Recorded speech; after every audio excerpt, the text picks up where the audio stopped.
नमस्कार विद्यार्थी मित्रांनो, मी शशिकांत जाधव माझ्या यूट्यूब चॅनलवरती आपलं स्वागत करतो.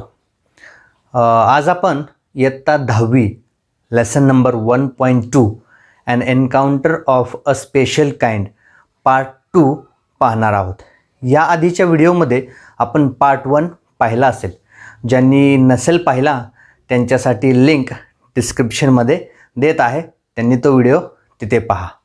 चला तर मग बघूया lesson number 1.2 an encounter of a special kind part 2.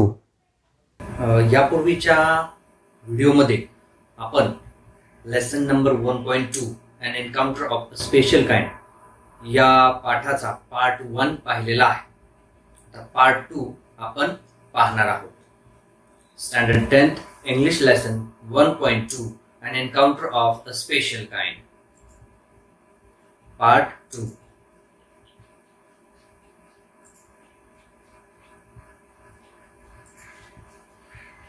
By this time, my parents and sisters had come out onto the veranda and were witnessing my rescue operation. Some of our neighbors had also gathered in the distance. I took the baby Longu to our backyard and gently laid him on the floor inside the poultry coop. His body was full of deep bite marks and scratched. Blood was oozing from some of the wounds.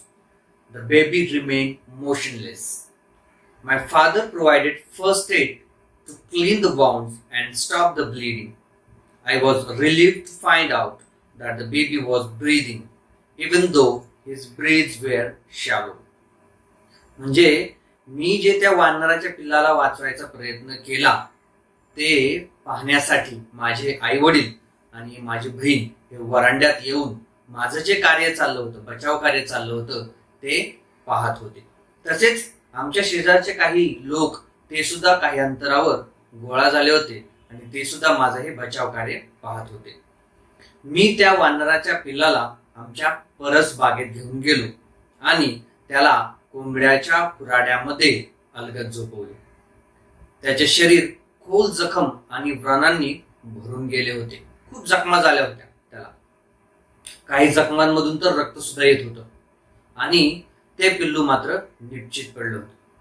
माझ्या वडिलांनी त्याला first aid म्हणजेच प्रथमोपचार करून त्याच्या काही जखमा स्वच्छ केल्या आणि त्यामुळे त्याच्यातून रक्त येणं थांबलेलं होतं.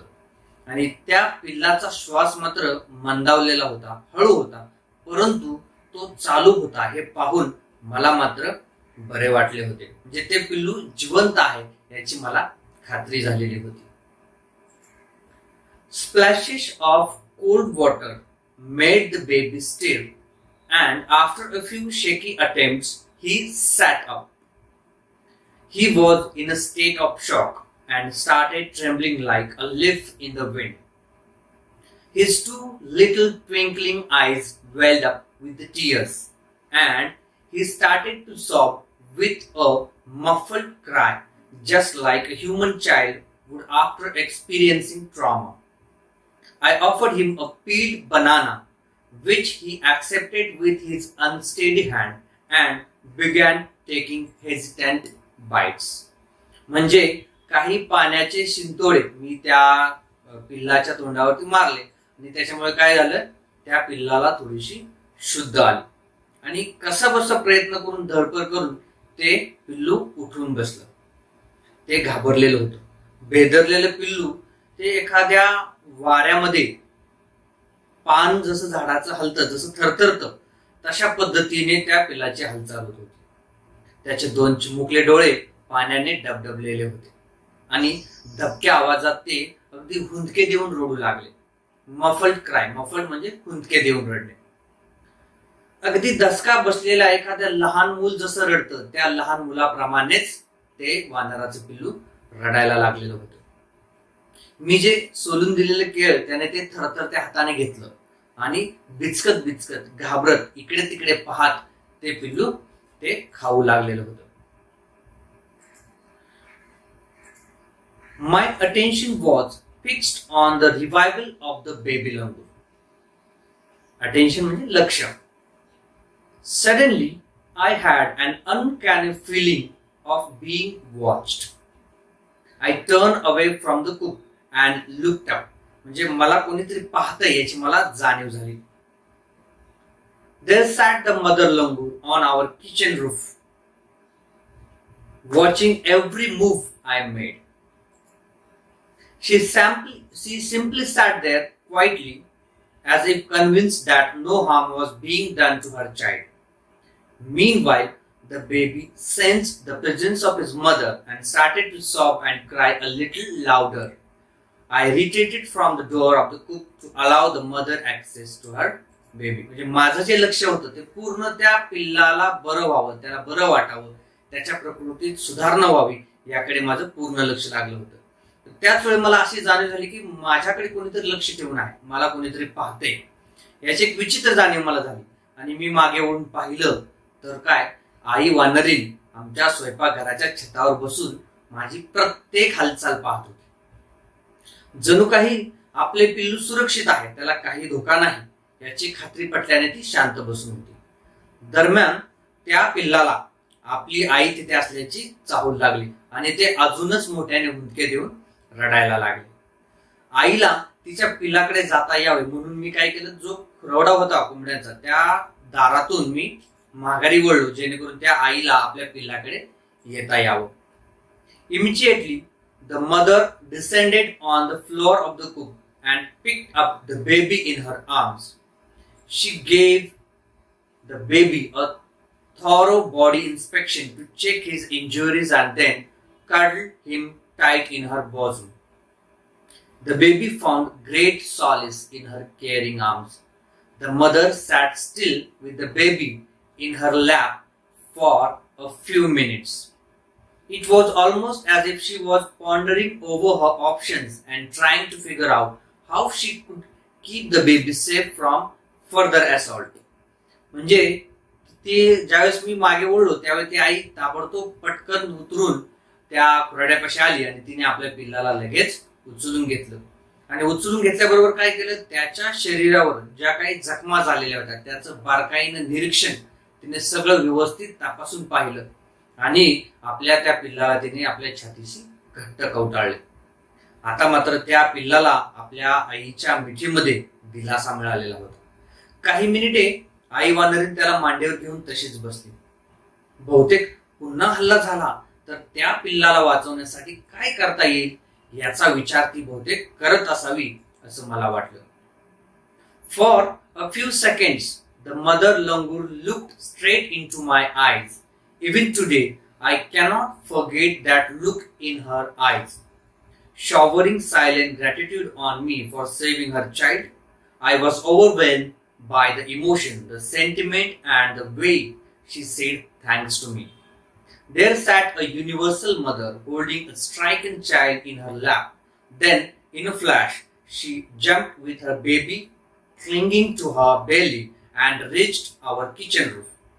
She surveyed the area for the vicious male langur and then leaped away in the direction opposite to the place of the violent encounter.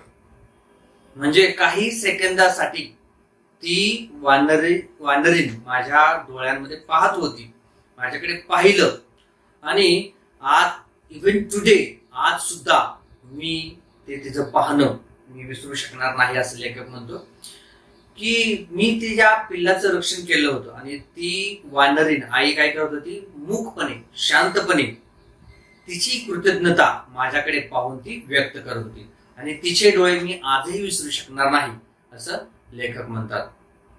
तिच्या डोळ्यातील ते भाव आणि माझे आभार मानण्याची ती पद्धत पाहून मला भरून आले. माझ्या समोर आपल्या दुःखी कष्टी बाळाला कवेत घेऊन बसणाऱ्या साऱ्या विश्वाची माता ती होती.